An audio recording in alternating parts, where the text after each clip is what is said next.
Okay, I guess I'm live. I hate going live. It's really awkward for me. I have like social anxiety, so, and I also have nothing planned to say.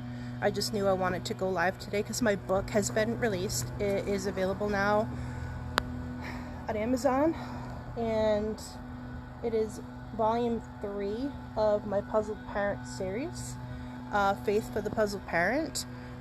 This was definitely the hardest book I've ever written out of the 3 books. So actually, I have four books published now, because my first book is a children's book. But this is the 3rd to the series. It is the hardest book I've ever written, and the reason for that is it just covers like really heavy topics that nobody really wants to talk about because they're hard. I mean, it's a bummer, these topics are a bummer. They make people like upset, and nobody wants to talk about things that make them upset, but sometimes you have to. It makes it easier.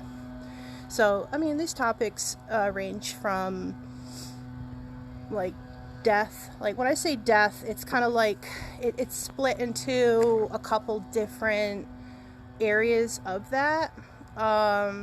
So one is like how to make a plan in the event that like you're the primary caregiver and you have a dependent child, and how to make a plan in the event that you can't take care of them anymore. And it might not just mean death, it could mean just like illness or anything else, how to make that plan. Another part of it covers like how to explain death to a child, especially when that is nonverbal,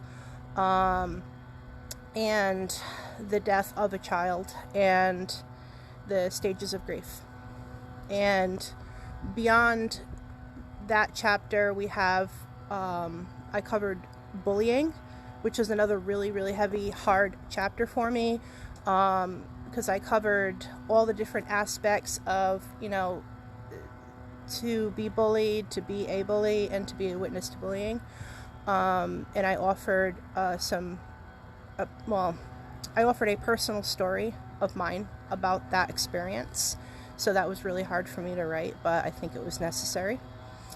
And so, whoever reads this will learn a bit about my past and things that went on, at home, at school, things I never talked about that could help people now. So I also talk about isolation, and that's a big problem, like isolation, seclusion, not being included for whatever reason.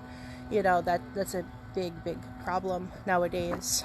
And not just like we're hearing about it in the schools, but I don't really cover schools so much. I'm covering like just in social situations in general. So that's covered. And I talk about autism and epilepsy, which to me is a really, really sore spot right now, because my son has been having a lot of seizures, more seizures than I've talked about on Facebook. And, we're trying to get through it, trying to get him through it, and it's been a hard time. So I talk about, I felt it necessary to talk about seizures in this book, and what all the different kind of seizures are, and what they look like, and why they're like that, and what to do if someone's having a seizure. And I talk about all that, and about, again, I offered another personal story about my son and getting him through his worst seizure, and what we did and how it felt. And hopefully that'll help a lot of people, and especially people that don't know anyone with epilepsy or don't have any experience with that. I think it's something that everyone should know, because you never know when someone's just gonna have like a seizure. You don't know. You should know what to do. You can save them. So, because people, like with my son's seizures, he stops breathing.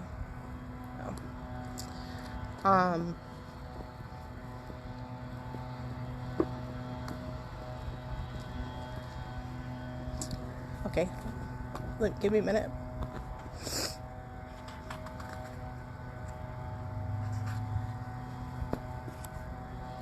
I told you this was a hard book to write. It's a hard book to talk about, but I'm going to talk about it.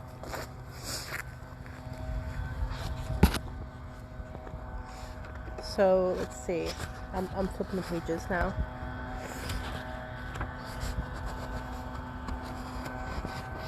So beyond that topic, I go into some lighter topics, like, you know, routine and why it's important to have a routine, but also why it's important to, you know, not always have that routine.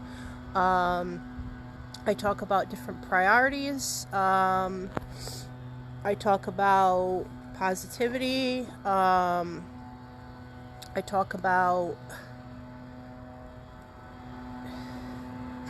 hold on. I talk about quite a bit. You know, simple acts of kindness, what you can do to help people that are going through a lot. The book gets a lot lighter. I mean, it starts out very heavy and then it lightens up. And it's all about faith. It's all about, you know, covering this really hard stuff that's a bummer and you know, kind of getting you out of it and giving people some closure and some more like a positive outlook on how to handle all that, and you know, how you go through that for a reason, and how it gets better. And of course, okay, so then there's the other part about this book that is quite different from my other books because it is based around ice hockey. And I do talk about that in this book as well, why I did that. And there's all these analogies. The whole book is like filled with analogies on how hockey is like parenting. I'm not even going to just say like special needs parenting. I'm just going to say parenting. And you're going to get a hockey term in the beginning of each chapter.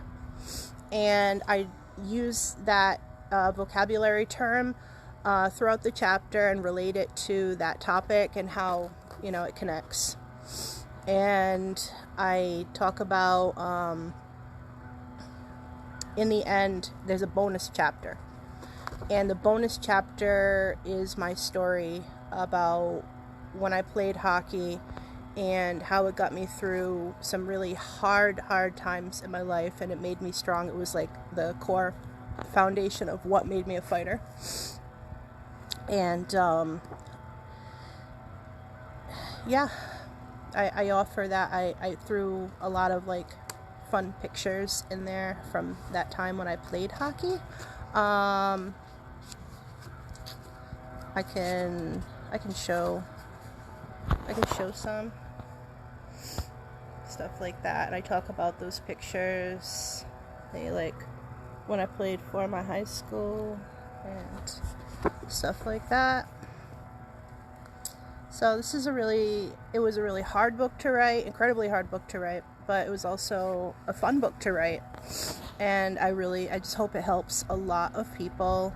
And I know there was a few people that asked me the question, because my last two books were dedicated to, like, all my books are dedicated to my son and my husband, and you know, but I also do like another dedication and honor someone in each of those books that have gotten me through or inspired me or something.